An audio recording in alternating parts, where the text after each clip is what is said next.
Olá pessoal, tudo bem? Sejam bem-vindos mais uma vez aqui no meu canal para juntos estudarmos a lição da Escola Sabatina.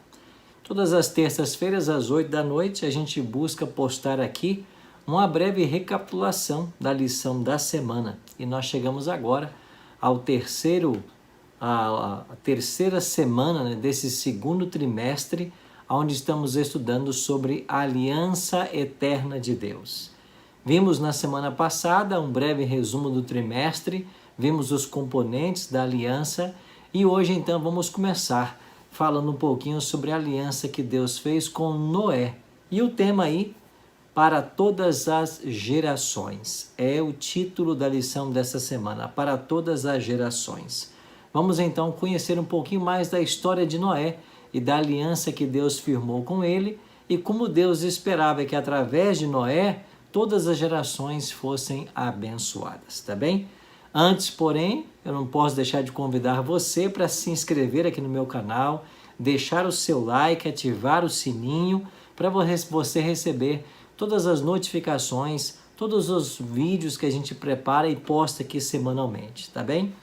Se você gosta também do conteúdo do meu canal, por gentileza, indique para os seus amigos, indique para que outras pessoas também conheçam os materiais que a gente tem preparado aqui. Eu sempre digo que o único objetivo desse canal é ajudar as pessoas em sua caminhada espiritual, em seu preparo para os céus. E, finalmente, o que mais importa nessa vida é o nosso preparo para a eternidade. O próprio Jesus Cristo disse de que adianta o homem ganhar o mundo inteiro e perder a sua alma. Então, a coisa mais valiosa que nós podemos fazer é ajudar e nos preparar para a volta de Jesus a essa terra, tá bem? E claro que o estudo da palavra de Deus, a Bíblia Sagrada, é fundamental nessa caminhada. Então quero convidar você a tomar a sua Bíblia e a se juntar comigo agora na recapitulação desta lição, terceira lição desse trimestre, né? Que estamos estudando aí sobre a aliança de Deus. Antes, porém, de abrirmos a palavra de Deus, queria convidar você para nós orarmos. Vamos orar? Pai de amor, obrigado por estarmos reunidos mais uma vez para estudarmos a Tua Palavra. Que o Teu bom e Santo Espírito nos ajude e que nós compreendamos a Tua vontade para a nossa vida. Abençoe-nos agora ao abrirmos a Tua Palavra. Oramos em nome de Jesus. Amém. Pois bem, para todas as gerações, o versículo para memorizar dessa semana é um verso bem curtinho, mas cheio de significado. Gênesis 6:8, porém Noé achou graça diante do Senhor. Esse achar graça não pode ser confundido com algo jocoso. Não é que Noé riu da presença do Senhor, não. Noé achou graça. A graça de Deus estava estendida a Noé. Noé foi alcançado pela graça de Deus. Esse é o significado primário do texto. Nesta semana, vamos estudar sobre a criação de Deus e o que aconteceu com esta criação após o pecado. Todas as consequências que o pecado acarretou. Vamos ver também quem era Noé e quais os elementos da aliança que Deus fez com Noé. Por isso, seja muito bem-vindo a esse estudo mais uma vez. Eu queria começar então com Gênesis no capítulo 6, versículo 5, onde a palavra de Deus diz assim: viu o Senhor que a maldade do homem se havia multiplicado na terra e que era continuamente mau todo desígnio do seu coração. Quem sabe este seja um dos versos mais tristes da Bíblia, quando Deus olha para essa terra e percebe que as suas criaturas estavam completamente desvirtuadas de seu propósito. Percebe que o ser humano que ele criou à sua imagem e semelhança estava tendo um comportamento até bestial, longe do seu Criador. E é claro que isso se remonta, se nós voltarmos um pouco mais de 1500 ou 1600 anos de Noé para trás, nós chegaremos então ao Jardim do Éden, chegaremos a Adão e Eva. E você sabe que todo o problema que nós enfrentamos nesse planeta iniciou com a desobediência de nossos primeiros pais. Então Deus, ao colocar ali Adão e Eva no jardim, após haver criado todas as coisas em 6 dias, a declaração, de Deus foi: e viu Deus que tudo era muito bom. tudo estava no seu perfeito lugar. Tudo era harmonia, tudo era ordem. Mas com a entrada do pecado, a desarmonia, a desordem, o sofrimento, a morte, passaram a ser elementos do cotidiano do ser humano. Infelizmente, por causa disso.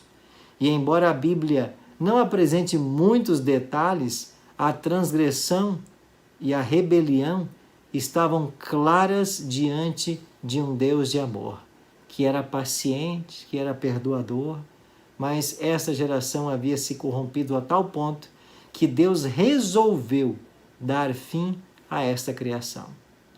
Olha, você talvez conheça pessoas pacientes, né? Deus é paciente, mas para chegar ao ponto de dizer assim, eu vou destruir essa geração, porque o seu comportamento, o seu coração, o seu sentimento é continuamente mau, é de fato de assustar. A coisa não estava bonita. E Deus então toma essa decisão. Agora uma pergunta que talvez você tenha se feito, né? Como que as coisas ficaram tão ruins? Como que o homem se separou para tão longe de Deus? É difícil encontrar resposta para essa pergunta. Difícil porque depois de 6.000 anos de história, o ser humano continua rebelde. Muitos de nós continuamos desobedecendo ao Senhor, longe do caminho dele. Então talvez por isso seja tão difícil nós entendermos. Mas o livro do Gênesis apresenta aqui uma progressão na história do pecado. E olha que interessante essa progressão, né? Você começa com Gênesis capítulo 3, versículo 6. O que diz Gênesis 3, verso 6? Lá diz que vendo a mulher que a árvore era boa para se comer, agradável aos olhos e árvore desejável para dar entendimento, comeu do fruto e também deu o marido e ele comeu. Então tudo começou aí, quando Eva participa do fruto proibido e leva também para Adão. Então esse foi o primeiro passo que foi dado no sentido de uma desobediência, de um afastamento do Senhor. E as consequências você já sabe. A mulher sofreu consequências, o homem sofreu consequências, a natureza sofreu consequências, tudo foi afetado por causa do pecado. E a beleza e a ordem que havia caracterizado a criação, agora finalmente teve que conviver com os traumas, os problemas, as consequências terríveis do pecado. Por isso não é de admirar que Deus odeie tanto o pecado, por causa de todas as mazelas que ele trouxe ao ser humano, à natureza humana, ao ser humano. Agora, evidentemente, a boa notícia é que, embora o pecado exista e tenha trazido tantos males à humanidade, ele está com seus dias contados. Porque no plano de Deus existe um dia em que o pecado terá fim. E é isso que tem que encher o nosso coração de esperança. As injustiças, os sofrimentos, as lutas, as lágrimas, as doenças não serão para sempre. O pecado está com seus dias contados e Deus tem um plano para acabar com tudo isso. Ok? Vamos então para Gênesis capítulo 6, no versículo 9. Eis a história de Noé. Noé era homem justo e íntegro entre seus companheiros. Noé andava com Deus. Interessante que no meio de uma geração tão pervertida, com tantos problemas, tantas dificuldades, a Bíblia vai lá e pinça um homem, pinça um nome, Noé. E Noé era um homem justo e íntegro. Você sabe que nossa sociedade carece de homens e mulheres assim, né? Justos e íntegros. Eu nunca esqueço um discurso que eu vi de um secretário da ONU, né, Kofi Annan, e ele dizia, no seu discurso de despedida, eu acho que foi, que a maior necessidade do mundo era de coerência. Coerência. Então, principalmente nós que professamos a fé cristã, nós que acreditamos no Cristo vivo, nós temos que ser coerentes. E ser coerente com a fé que nós professamos é buscar essa justiça e essa integridade que caracterizaram a vida de Noé. Agora, por que Noé era um homem justo e um homem íntegro? O próprio verso traz a resposta. Porque Noé andava com Deus. Essa expressão andar com Deus na Bíblia ela significa íntimo relacionamento, ela significa intimidade, ela significa comunhão. Noé era alguém que tinha comunhão com Deus.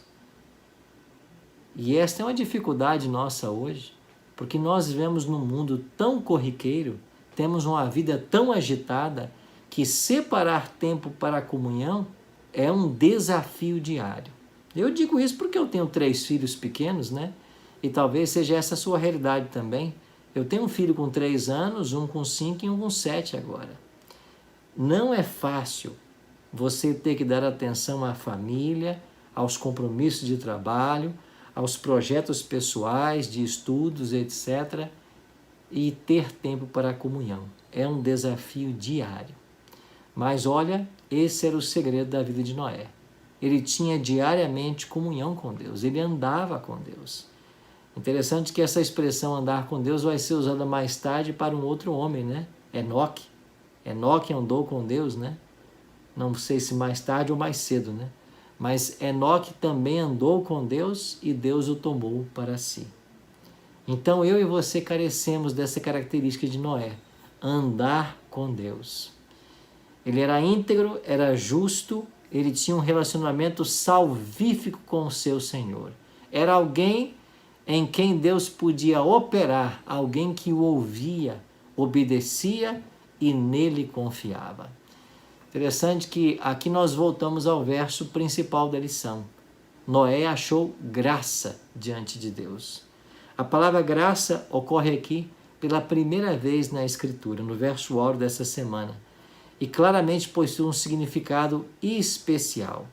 Aqui é descrito como um favor misericordioso e imerecido de Deus, exercido para com pecadores que não merecem. Isso é graça. Então Noé, a despeito de ser um homem justo e íntegro, que andava com Deus, ele recebeu isso como um dom gratuito. Foi porque a graça atuava na vida de Noé que ele podia manter comunhão com os céus. Isso ensina para mim e para você uma preciosa lição, né? De que nós somos carentes de Deus para tudo. Você não consegue produzir coisas boas. É Deus habitando em você que vai produzir coisas boas. Eu acho que João capítulo 15 é uma analogia que, assim, é maravilhoso a forma como Jesus ensinava, né?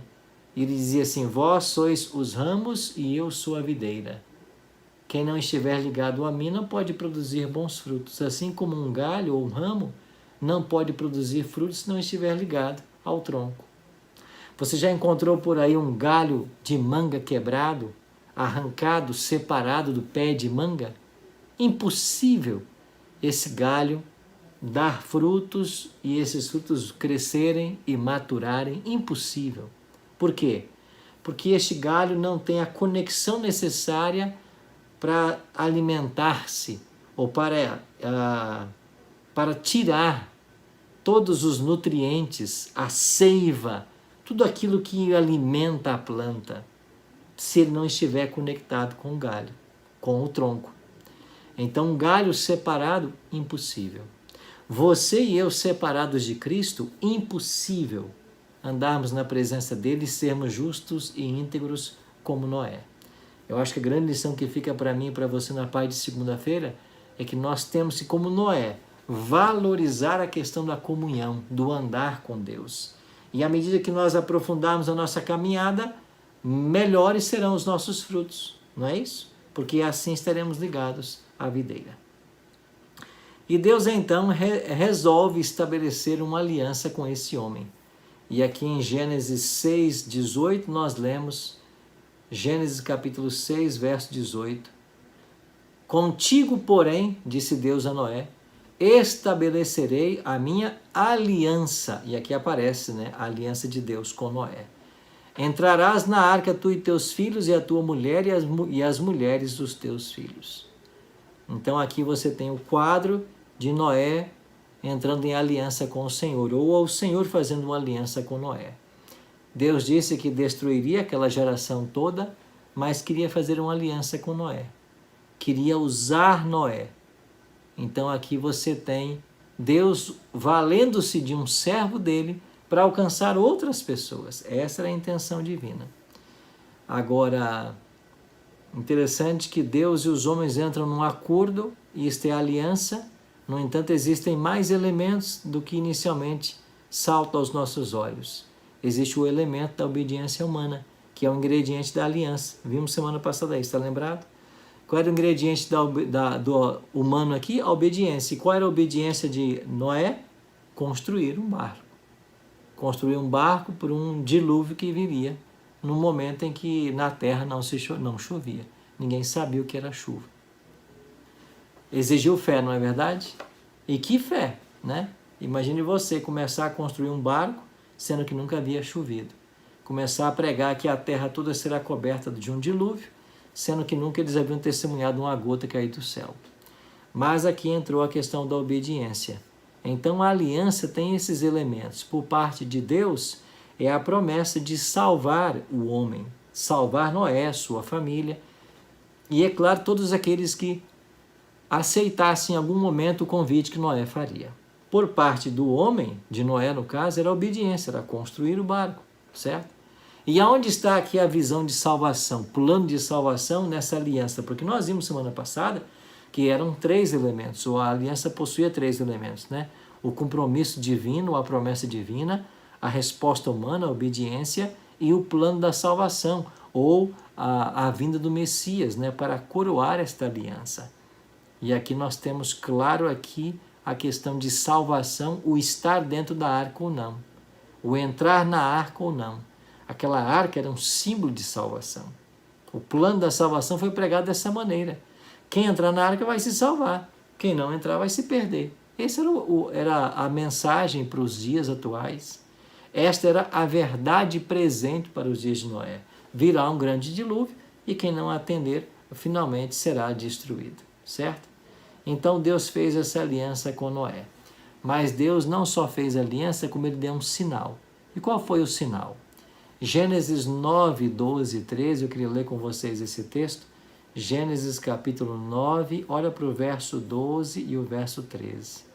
Disse Deus: este é o sinal da minha aliança que faço entre mim e vós, e entre todos os seres viventes que estão conosco, para perpétuas gerações. Porém nas nuvens o meu arco, e será por sinal da aliança entre mim e a terra. Então, Deus fez uma aliança com Noé e havia um sinal nesta aliança. Qual era o sinal? Era o arco-íris. A lição trouxe um comentário, né, na parte de sexta-feira, até de um texto de Ellen G. White, melhor, não de Ellen G. White, né, do Comentário Bíblico Adventista, volume 1, página 255, onde o comentário diz: o arco-íris, um fenômeno físico natural, era um símbolo apropriado da promessa de Deus de nunca mais destruir a terra por uma inundação. Uma vez que as condições climáticas da terra seriam diferentes após o dilúvio e que, na maioria dos lugares do mundo, a chuva tomaria o lugar do antigo orvalho que molhava o solo. Era necessário algo para aquietar os temores humanos cada vez que a chuva começasse a cair. A mente espiritual pode ver nos fenômenos naturais revelações que Deus faz de si mesmo. E aqui o comentário menciona Romanos 1:20, né? Onde diz lá: porque os atributos invisíveis de Deus, assim o seu eterno poder como sua própria divindade, claramente se reconhecem por meio das coisas que foram criadas. Então, através da criação, Deus se revela. Agora, olha que interessante, né? O arco-íris foi colocado como um sinal da aliança, de que a terra não voltaria a ser destruída por um dilúvio. Isso para os povos pós-diluvianos, né? Porque para aquela geração, toda ela pereceu nas águas do dilúvio, com exceção de Noé e sua família. Mas imagine você, as pessoas que não queriam aceitar ou não acreditavam na história de Noé e na aliança que Deus havia firmado com ele, toda vez que chovia, era um verdadeiro desespero, porque eles sabiam da história do dilúvio, uma história recente. Eles sabiam do que havia se passado, como Deus destruiu toda uma geração nas águas. Então, quem não confiava na aliança, na promessa divina, cada vez que começava a chover, entrava em verdadeiro desespero, né? Em loucura. E você percebe que hoje não é muito diferente? As pessoas que não entram em aliança com o Senhor, as pessoas que não confiam nele, que não sabem das profecias da Bíblia, de como ele age, de como ele está agindo, diante de situações como essa que nós estamos vivendo, essa pandemia, também podem entrar em desespero. Não é verdade? Agora, o conhecer Deus e o pacto que ele estabeleceu com a humanidade traz paz ao nosso coração. E a gente sabe que toda vez que começa a chover, quando ali os raios do sol cruzam as gotículas de água e aí forma aquela ilusão de ótica, né, que são as 7 cores do arco-íris, você tem ali um símbolo de que Deus ama e de que Deus não mais vai destruir uma geração como foi nas águas. Então, o arco-íris foi para esse povo um sinal extraordinário. E todas as vezes que começava a chover, eles viam um arco, eles contavam a história de Noé e da aliança que Deus havia feito com eles. Então o Senhor disse que usaria o arco como um sinal da aliança. É interessante que a palavra aqui, aliança, difere de como ela é usada em outras partes da Bíblia, né? Aqui, aliança, nesse contexto, diferente da aliança com Abraão e da do Sinai, não há nenhuma obrigação específica da parte de Deus dos que se beneficiam da aliança. Ela difere da do Sinai, por exemplo.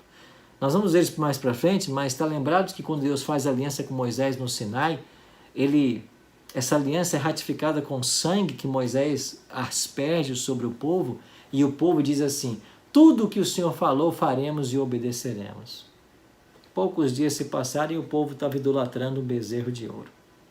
Aquela aliança tinha falhas, por quê? Porque havia promessas humanas, né? Mas aqui não. Deus faz uma aliança, e esta aliança que Deus faz, não há nenhuma obrigação específica da parte dos que se beneficiam dela. O arco-íris está aí como um símbolo da misericórdia, e todos somos beneficiados. Então as palavras de Deus nessa aliança diz de que todos os seres vivos, todas as espécies, Gênesis 9:12, para futuras gerações. Daí vem o título da lição, né? Para todas as gerações. Para as futuras gerações, isso será um sinal. Então as palavras de Deus, elas foram universais, elas foram abrangentes no seu significado, independente se alguém iria escolher obedecer ou não. Então hoje, quando chove e aparece o arco-íris no céu, todos veem o arco-íris. É um sinal da aliança. Nem todos reconhecem, mas ela está aí, para que todos testemunhem, né? Mas a lição de quinta trouxe para nós a informação de que ficou somente Noé. Gênesis capítulo 7, verso 23, eu queria ler esse texto com vocês. Gênesis 7 e o verso 23 diz assim: assim foram exterminados todos os seres que havia sobre a face da terra, o homem e o animal, os répteis e as aves dos céus, foram extintos da terra. Ficou somente Noé e os que com ele estavam na arca. Triste o verso, né? Deus esperava salvar toda aquela geração, mas ficou somente Noé. Essa palavra ficou, nós temos aqui a primeira aparição da ideia de um remanescente, né? Essa ideia, esse conceito de remanescente vai aparecer em toda a Bíblia, mas aqui é a primeira ideia de um remanescente. Ficou Noé, o que sobrou, o que restou foi Noé. A partir desse momento você tem a ideia na Bíblia de um remanescente. Noé e sua família foi o remanescente daquela grande geração. A salvação de Noé estava ligada à aliança que Deus havia feito com ele. Uma aliança que se originou e foi executada por parte de Deus, um Deus que é de misericórdia, um Deus que é de graça, né? Eles sobreviveram somente por causa do que Deus havia feito por eles. Havia outra forma de escapar? Não. Se não houvesse uma arca ali construída. Mas só havia uma arca porque Deus mandou. Não só mandou, como ele deu todas as especificações de como a arca deveria ser construída para resistir ao dilúvio que Deus enviaria. Eles sobreviveram por causa de Deus. E quaisquer que fossem as obrigações da aliança de Noé, e não importando quão fielmente ele as executasse, a única esperança de Noé estava na misericórdia do Senhor, em salvá-lo diante de uma situação caótica como aquela que estamos vivendo. A Bíblia continua levando essa ideia de remanescente por toda ela, e quando chegamos lá em Apocalipse capítulo 12, 17, você tem mais uma vez o conceito. E lá o Apocalipse é claro em descrever de que os remanescentes são aqueles que guardam os mandamentos de Deus e mantêm o testemunho de Jesus. Guardam os mandamentos de Deus e mantêm o testemunho de Jesus. As alianças de Deus com Noé foram as primeiras a ser discutidas na Bíblia. Elas demonstram o interesse divino em salvar o ser humano. Essa sempre é a finalidade da aliança, é salvar, né? Nunca punir. E esse símbolo, o arco-íris nas nuvens, ele deve confirmar a crença de que todos estão debaixo da misericórdia de Deus. Infelizmente, nem todos aceitam essa misericórdia que Deus oferece. Então, que eu e você possamos nos apegar à palavra de Deus cada vez mais. E que esta aliança firmada de Deus com Noé nos beneficie também, ao entendermos de que a misericórdia de Deus é que providenciou tudo para que Noé fosse salvo. Noé achou graça diante do Senhor. Noé achou graça porque Deus é um Deus de graça, é um Deus de amor. E que eu e você também achemos graça diante desse Deus. Vamos orar para fechar o nosso estudo de hoje? Pai querido, obrigado pelo exemplo que nós temos de Noé. Que nós possamos, como ele, achar graça diante do Senhor. Que o Senhor nos livre de todo mal, que o Senhor nos guarde e que a tua promessa se cumpra em nossa vida. Cuida, Senhor Deus, de todos nós e nos prepara a cada instante para a tua volta. Oramos em nome de Jesus. Amém. Muito obrigado, viu, pela sua presença no estudo de hoje aqui no meu canal. Não saia sem se inscrever, por gentileza. Se inscreve, deixa o seu like, ative o sininho e a gente se encontra daqui a pouquinho na nossa próxima live. Abraço carinhoso, que Deus te abençoe.